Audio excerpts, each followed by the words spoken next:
Bonjour à tous et à toutes et bienvenue sur la chaîne Reflet de Lune, j'espère que vous allez bien. Merci pour votre présence aujourd'hui. On se retrouve pour le tirage des énergies du quatrième trimestre 2024 et du premier trimestre 2025 pour le signe du Sagittaire. Cette vidéo vous concerne si vous avez le soleil, l'ascendant, la lune, Vénus, Mercure ou tout autre placement important dans le signe du Sagittaire. Alors, je vais d'abord tirer l'arcane majeur qui nous donnera l'énergie globale de chaque mois. Ces énergies seront développées ultérieurement dans les tirages mensuels. On ira ensuite écouter les messages et les conseils de l'oracle pour les 6 prochains mois. Je lance le générique, je fais le tirage et je vous retrouve juste après.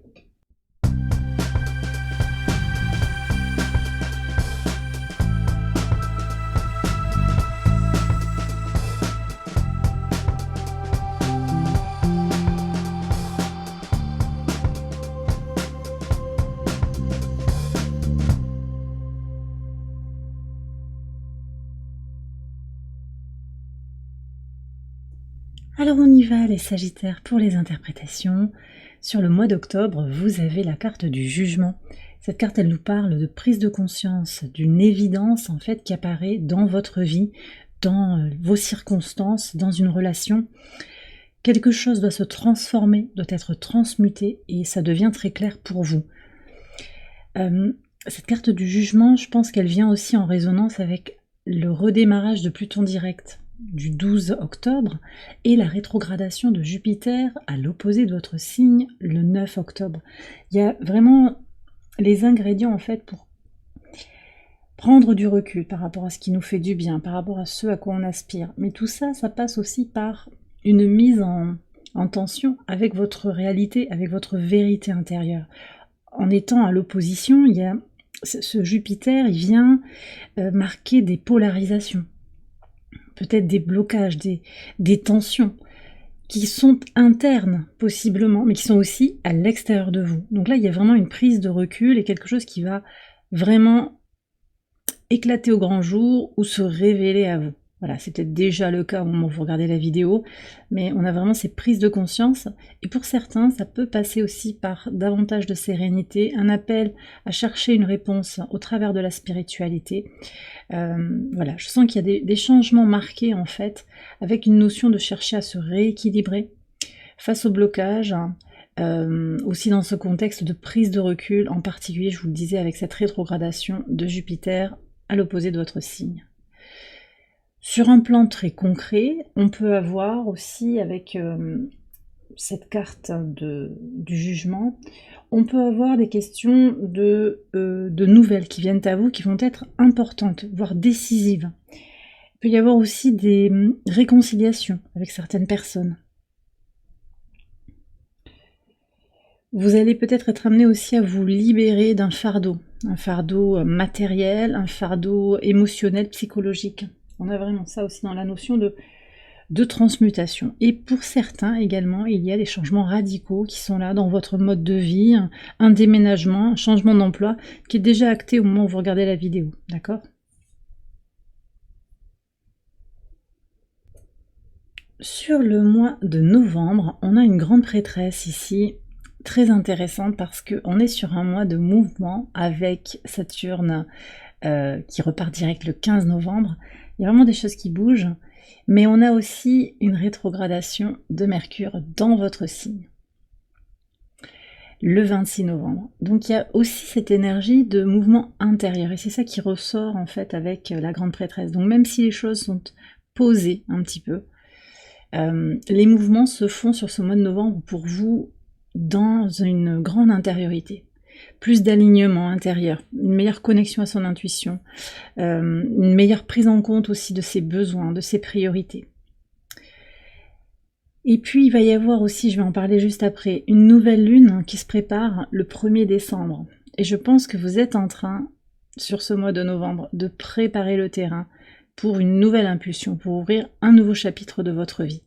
Sur le plan très concret, il peut y avoir une notion de secret qui vous est révélé, un secret que l'on vous confie, un développement de votre intuition aussi qui vous aide à vous connecter à des non-dits, à des tabous, à des choses qui sont cachées, qui sont invisibles. peut-être dans la matière, hein, des choses que l'on ne vous dit pas, mais vous sentez peut-être qu'il y a une relation qui n'est pas, une relation interpersonnelle qui n'est pas tout à fait comme elle en a l'air, avec peut-être quelqu'un qui n'ose pas s'affirmer devant vous, qui n'ose pas vous dire qu'il vous aime bien, ou au contraire quelqu'un qui a des intentions qui ne sont pas forcément très bienveillantes, mais qui montre un masque de gentillesse, de douceur et de bienveillance. Donc il y a quelque chose en fait qui va vous connecter très profondément dans le relationnel aux gens, en particulier aussi avec une Vénus que vous aurez dans votre signe à partir du 17 octobre et jusqu'au 11 novembre, vous allez être connecté aussi à une lecture plus tournée vers ce qui vous nourrit, vous voyez. Et donc, ça va abonder dans cette idée de vous connecter à votre intuition, très fort en fait avec cette Vénus et cette carte de la grande prêtresse, avec la lune, deux principes féminins, très fort connectés dans tout ce qui est lié au féminin sacré, donc intuitivité, intuition, réceptivité, d'accord, empathie. Toutes ces caractéristiques, toutes ces qualités, elles vont être très bien renforcées en fait sur ce mois de novembre pour vous. Et ça, pour certains, c'est aussi, ce sont des moyens en fait pour vous, pour avancer très fort dans votre vie. Vous allez peut-être être amené aussi à travailler sur la rédaction d'un écrit que vous gardez invisible, alors des projets que vous gardez secrets pour le moment aussi, et peut-être la rédaction d'un journal intime, vous voyez, on travaille d'écriture aussi pour se libérer de ces fardeaux. Pour exprimer aussi ses pensées du moment, ses émotions, voilà, il y a tout ça aussi dans la notion du secret de la grande prêtresse. Donc sur le mois de décembre, vous avez le magicien, très très belle énergie pour terminer votre année 2024, les Sagittaires, avec la nouvelle lune en Sagittaire, donc dans votre signe, le 1er décembre. Vous démarrez ce mois de décembre dans une énergie renouvelée. On a le 1, nouveau départ, avec toutes les clés en main pour agir comme vous le désirez. Il y a aussi une énergie de réflexion. Alors, là, sur le mois de novembre, on est vraiment dans l'intuition. Sur le mois de décembre, je sens qu'il y a vraiment la pensée concrète pour agir. Et on a Mercure qui est direct dans votre signe à partir du 15, sur ce mois de décembre, mais aussi Mars qui rétrograde en Lion, au trigone de votre signe. Donc je pense, mais j'ai aussi besoin d'agir, de réfléchir à mes modalités d'action. En fait, voilà, comment j'agis, comment j'ai pu agir pour aller vers mes objectifs. Jusqu'à présent, il y a une prise de recul comme ça sur la dynamique, l'énergie qu'on met. Donc à la fois une notion d'intellect, une réflexion, une prise de recul, mais aussi cette notion de comment j'agis, qu'est-ce que je fais, quelles sont mes options, quels sont mes outils. Et vous allez sentir sur ce mois de décembre que vous avez beaucoup de ressources à votre disposition pour construire la vie que vous désirez. Vous allez peut-être aussi, sur le plan très concret, trouver une solution pratique à un problème dans votre vie. Ça peut être ça. Et puis pour certains, cette notion de renouveau, ça peut être la promesse d'un nouveau poste, de nouvelles responsabilités. Il peut y avoir voilà, cette idée de commencement, avec vraiment un intellect stimulé. Donc il peut aussi y avoir une question de formation qui démarre. Vous envisagez de vous former dans un domaine particulier. Il y aura aussi peut-être, forcément on est sur la période des fêtes, des rencontres, mais là je sens que c'est plutôt des rencontres où on va accrocher au niveau intellectuel, au niveau des échanges, au niveau de la réflexion. Donc peut-être un travail d'équipe aussi qui se met en place, et de nouvelles rencontres, je sens ça aussi, des nouvelles rencontres pour partager un point de vue, une vision, et peut-être monter des projets ensemble également. Très belle manière de terminer l'année 2024. Et vous démarrez l'année 2025 aussi avec une magnifique énergie. Vous avez l'impératrice. Alors cette impératrice, elle nous parle de nourriture, de fertilité, d'abondance, de bien-être. On est encore avec l'énergie de Vénus. Vénus qui sera, alors tout début du mois de janvier, elle est encore en Verseau, donc au sextile de votre signe, elle va entrer en Poisson. Elle connecte avec beaucoup de douceur de toute façon. Il faut voir aussi comment cette Vénus va venir vous impacter sur le plan de votre thème natal, globalement. Il faut voir dans quelle maison elle va s'exprimer. Cette Vénus en Poisson, elle va prendre beaucoup de douceur, elle va prendre une coloration très artistique, et tout ce qui va être projet artistique, projet créatif, va être soutenu aussi sur ce mois de janvier. Abondance et fertilité, les plans peut-être que vous avez initiés sur la fin de l'année ou que vous avez commencé à penser vont pouvoir commencer à prendre corps là dès le début de l'année. On a ça, des projets qui grandissent, on a cette notion aussi de prendre soin de soi, de prendre soin de son foyer, de materner, peut-être que vous allez être amené à materner, alors peut-être faire grandir un projet, je l'ai dit déjà, ça peut être ça, materner son bébé, le projet, mais aussi peut-être un enfant, un petit enfant aussi, un animal domestique également, prendre soin d'une personne peut-être qui a besoin de votre aide, lui apporter des conseils bienveillants, de l'écoute, ça peut être un ami, une amie, un membre de votre famille, ça peut être au travail aussi, voilà. En tout cas, il y a vraiment cette idée de se nourrir et de nourrir l'autre, l'entourage également. On prend soin de sa maison aussi, possiblement avec une notion de redécorer, de désencombrer le foyer, le logement. On peut aussi vous annoncer une grossesse, hein. Cette carte de l'impératrice, elle peut nous parler de sa grossesse dans l'entourage, plus ou moins proche. Très très belle énergie, hein. Alors, sur le mois de février, on continue avec des énergies d'expansion. Vous avez la roue de fortune et on retrouve Jupiter. Alors, très intéressant qu'on ait cette carte-là avec Jupiter parce que sur le mois de février, justement, Jupiter repart direct. Alors, toujours en opposition, mais moi je pense que la fin de l'année, en particulier octobre et novembre, vont vous aider aussi à négocier cette tension, cette opposition à Jupiter. On a passé un cap peut-être de surintensité, de surchauffe, il y a eu la rétrogradation, et là, Jupiter repart direct. Et ce qui est intéressant, c'est que c'est la dernière planète lente aussi à repartir direct. Sur le mois d'octobre, on a Pluton qui repart direct, le 12. Sur le mois de novembre, le 15 novembre, c'est Saturne qui repart direct. Sur le mois de décembre, on a Neptune qui repart direct. Sur le mois de janvier, c'est Uranus le 30, alors Neptune c'est le 7, là j'ai dit le 15 pour Saturne, Pluton le 12 au mois d'octobre, et donc là je repars sur Uranus le 30 janvier, et dernière planète lente, Jupiter le 4 février. Toutes les planètes lentes sont directes, et donc il y a des accélérations, forcément.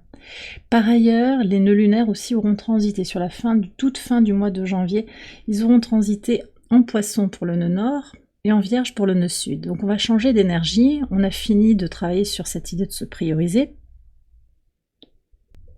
et on va pouvoir s'ouvrir à peut-être une intuition plus forte,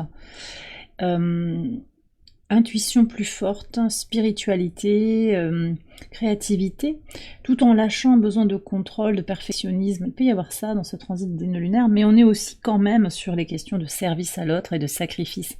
Donc il y aura quand même en filigrane cette notion de se prioriser et du sens que l'on met dans l'engagement vis-à-vis de l'autre. Bon, alors, cette roue de fortune, elle nous parle clairement d'expansion, de chance, de déblocage, et vous allez prendre à plein, en fait, profiter à plein des accélérations qui se passent aussi sur le plan astrologique. On a un soleil aussi au sextile de votre signe la plus grande partie du mois, qui va vraiment vous soutenir pour aller vers plus de liberté, soleil en Verseau, plus de liberté. On a aussi Mercure qui sera en Verseau, donc les idées vous accompagnent pour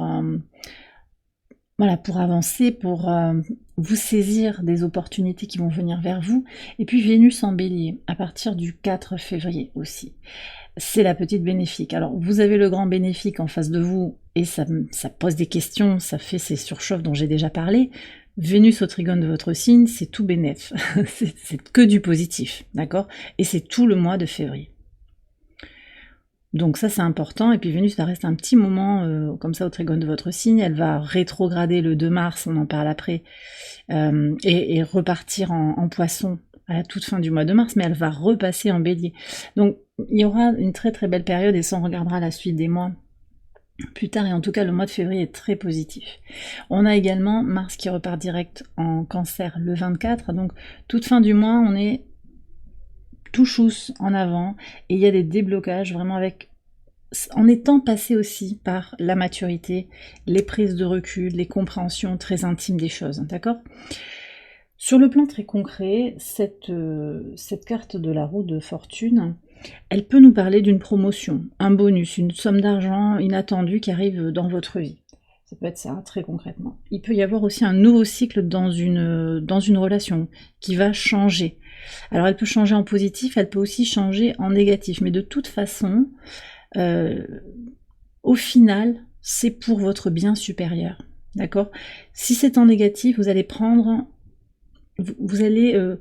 du recul, oui, on me dit ça, tirer toutes les leçons en fait de cette situation, voyez. Et si c'est en positif, ben, vous prenez. Et avec Vénus quand même au trigone de votre signe, bien qu'elle soit en bélier et qu'elle soit un petit peu piquante, cette Vénus en bélier, ben, elle est affirmée en fait, elle est volontaire. Et avec un soleil en Verseau, on est quand même aussi sur un mois de liberté. En tout cas, la lecture pour votre signe, c'est vraiment ça. C'est qu'on va se libérer de certaines contraintes et sortir de ce qui ne nous convient pas. Sur le mois de mars, vous avez l'étoile, là aussi très très belle énergie, et pour beaucoup de signes, j'ai senti que le mois de mars allait être un mois super important. Il y a la charnière 2025, enfin, fin 2024, début 2025 qui est très marquée, et ce mois de mars avec l'arrivée du printemps, la nouvelle lune en bélier aussi du 29 mars, ce seront des moments fondamentaux sur le plan énergétique. Et puis on a aussi Neptune qui va entrer en bélier. Donc, alors ça se fait toute fin du mois. Toute fin du mois. Mais voilà, on a un enchaînement à partir de l'équinoxe de printemps là qui va être important sur le plan énergétique et qui va vous bénéficier à plein. Mercure aussi qui sera là au trigone de votre signe, qui va rétrograder à partir du 15, bon, qui repart en poisson et qui reviendra ultérieurement en bélier. Il y a beaucoup d'énergies en fait qui sont positionnées sur le plan astrologique au trigone de votre signe, donc des fluidifications, des opportunités dont vous allez vous saisir, il y aura une facilité en fait à réussir les choses et vous allez vous sentir guidé et protégé. Pour certains, c'est votre guidance intérieure qui va parler. Pour d'autres, vous allez vous connecter à vos guides, à vos anges gardiens, peut-être à des défunts dont vous sentez la connexion très présente. Vous êtes protégé aussi par des synchronicités. L'univers met sur votre chemin les éléments destinés à vous faire grandir. Les blocages sont des moments de préparation, mais ça vous l'avez intégré déjà dès le mois d'octobre. Des moments de protection aussi. Ce qui ne vient pas à vous permet de grandir, d'accepter aussi peut-être de patienter, de cultiver la patience dans votre vie, c'est possible, hein, mais aussi de comprendre qu'il y a quelque chose de meilleur en fait qui se trame dans le maillage invisible de l'univers, d'accord?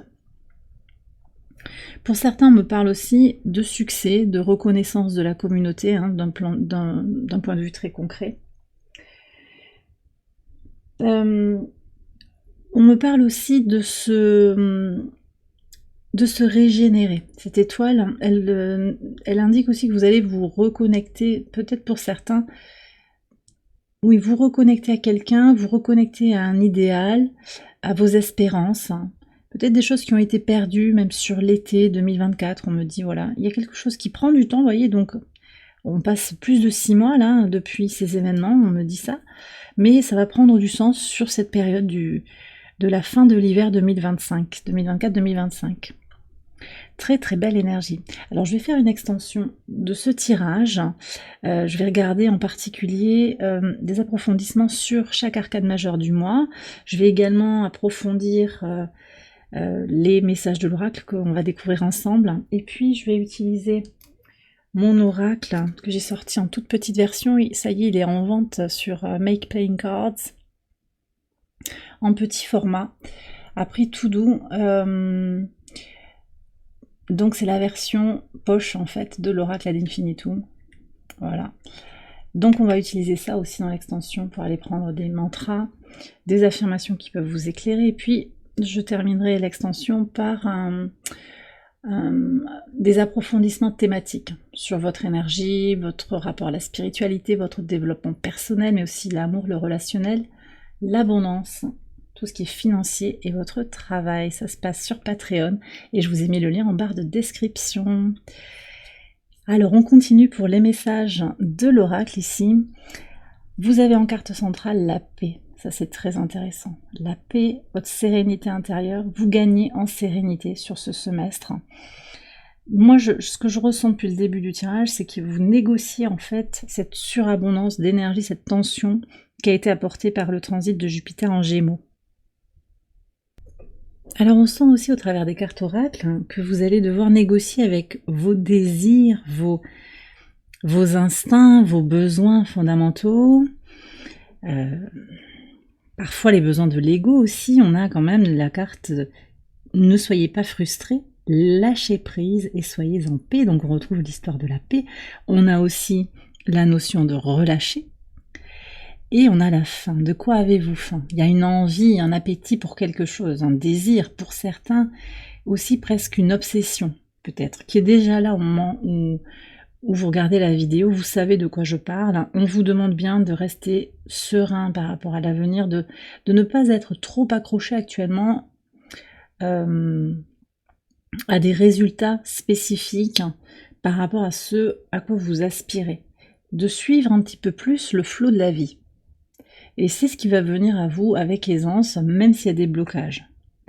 D'accord? Donc voilà, on vous annonce que oui, il y a des blocages, oui, ça génère de la frustration, c'est reconnu, c'est vraiment clair, mais en même temps, il y a un lâcher-prise à opérer, voilà, pour trouver la paix intérieure. La fluidité ici, donc on vous demande de laisser filer. En dansant avec des situations difficiles, vous rencontrez les bonnes personnes et vous attirez de l'aide. Ça c'est important comme message pour vous parce que aussi, on vous dit bien qu'en étant arc-bouté sur un résultat, un comportement, une attitude, vous envoyez comme énergie à l'univers cette impatience, cette exigence, et l'univers qui a à cœur de vous faire évoluer, vous renvoie des personnes qui vont justement être comme vous ne voulez pas. Voyez, quand vous n'agissez pas à partir du cœur, que vous agissez à partir de vos peurs ou à partir de l'ego, dans l'impatience, dans le fait d'exiger, alors vous prenez si ça vous parle, hein, mais il y a vraiment ça. Si vous vibrez le manque, vous recevez le manque en retour. Parce que ici, voilà, clairement, on a le grand plan. Donc, il y a quelque chose qui vous dépasse et qui est destiné aussi à vous apprendre à trouver votre paix intérieure, votre sérénité, et à comprendre que tout est ok, que tout est juste. Et on voit bien, hein, il y a un lâcher-prise, je pense, sur la fin de l'année 2024 pour repartir sur ses fondamentaux, voir toutes ces qualités. Parce que en fait aussi, oui, quand je vous dis il y a l'ego, il y a la peur, c'est pas des défauts. Nous sommes des êtres humains, d'accord? Nous sommes des âmes incarnées. Donc notre nature humaine, elle fait que nous avons un ego, elle fait que nous avons des désirs, des envies, parfois de l'obsession qui arrive, parfois de l'impatience, c'est humain. Mais le chemin de vie pour aller vers sa paix intérieure, ça passe aussi par l'idée de... Alors on me dit avec le loup de domestiquer finalement, de négocier avec tout ça, de calmer en fait tout ce qui est lié aux pulsions et aussi à la pression extérieure, hein. Il y a quand même aussi un détachement par rapport aux attendus de la société. Voilà. Donc j'espère que ça vous parle, hein. On vous demande ici aussi de faire rentrer beaucoup de légèreté dans votre vie. Prenez du temps pour jouer. Prenez du temps pour danser. Faites-vous des amis. L'amitié est l'alchimie du succès. Voilà. Donc, il y a vraiment cette connexion plus positive, plus libérée. Et ça, je le sens vraiment. Alors, il y a plusieurs phases, en fait, dans votre semestre. Sur le mois de février-mars, là, ça va bouger très très fort. Mais déjà, tout se prépare en fait sur janvier, sur décembre, avec des grosses prises de conscience, je pense déjà dès l'automne, avec cette énergie de libération à l'image des arbres qui perdent leurs feuilles. Hein. Il y a vraiment un lâcher-prise en fait qui va être opéré et vous allez vous reconnecter ou vous connecter de plus en plus fort aussi à la dynamique de gratitude. La gratitude est le chemin qu'empruntent la prospérité et le succès pour venir à votre rencontre. Mais soyez aussi conscient et consciente du fait que ce Jupiter, alors il n'y a pas une toute puissance des planètes et des influences astrologiques, mais l'influence énergétique, elle est quand même là. Et Jupiter en Gémeaux a questionné et questionne encore le relationnel, comment je m'exprime. On est, par analogie, on est dans la maison 3, les communications, les échanges, les déplacements, le rapport à un frère, une sœur aussi. Comment je m'exprime. Et il y a vraiment cette idée de retrouver peut-être une nouvelle façon d'être ami avec les autres. Vous voyez, j'ai le chakra de la gorge qui se bloque aussi un petit peu. Une aisance plus fluide, en fait, à trouver les bons mots pour s'exprimer et pour être dans sa liberté. Et ça, je l'ai ressenti fort ici, en particulier aussi avec Vénus, oui c'est ça, Vénus en bélier, c'est ça que je vous ai dit. Vénus en bélier, soleil en verseau, tout ça là, à partir du mois de février, très très fort. Et puis on a le grand plan. Je terminerai par cette carte pour votre lecture. La vie est parsemée de leçons planifiées et de coïncidences pour vous faire grandir. Et je vous en ai parlé déjà au fil de la lecture. Voilà, vous avez le grand plan tout en haut de votre tirage. Il y a une invitation ici à reconnaître, oui, que il y a quelque chose qui nous... ma gorge encore qui se bloque. Hein. Ouais. Vous n'avez peut-être pas pu tout dire à quelqu'un. C'est pas grave. Ça vous apprend quelque chose sur vous. D'accord? Voilà, il y a un grand plan qui nous dépasse. Parce que j'ai cette couleur-là, j'ai le bleu. Donc je pense qu'il y a quelque chose que vous n'avez pas pu dire à quelqu'un. Peut-être à un défunt pour certains d'entre vous. C'est assez spécifique là le message qu'on me donne, mais il est là. Vous avez quelque chose à en apprendre de toute épreuve, de toute étape, de toute leçon, il y a quelque chose à retenir. Et aussi ce que je dirais en conclusion de ce tirage, c'est que la danse, il y a beaucoup de mouvements comme ça entre les signes d'eau et les signes de feu. En particulier ici, on a Mercure qui est en Poisson là sur le mois de mars déjà. Est-ce qu'on a le même? Alors on a Vénus, bon, attendez, il y a énormément de planètes qui font ça en fait, sur ce semestre en fait. On a déjà Vénus qui est en Poisson, qui entre en Bélier le 4.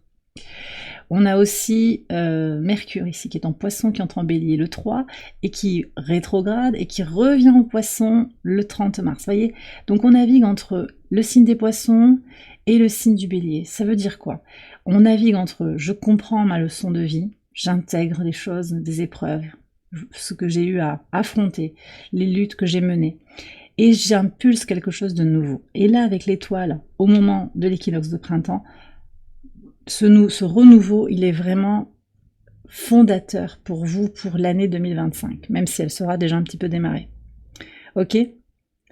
Allez, j'ai terminé ce tirage, j'espère qu'il vous a éclairé. Si c'est le cas, je vous invite à liker les vidéos et à vous abonner si vous ne l'avez pas encore fait. Vous pouvez également aller voir les autres vidéos de cette série pour votre ascendant, votre lune, votre Vénus, votre Mercure ou tout autre placement important dans un autre signe. Je vous en ai parlé en cours de vidéo, il existe également une extension que je vais réaliser maintenant. Elle se trouve sur Patreon. Et j'espère vous y retrouver avec le reste de la communauté Patreon avec grand plaisir et grande joie. Je vous souhaite un excellent semestre, je vous embrasse bien fort et je vous dis à très bientôt pour les prochaines vidéos. Bye bye.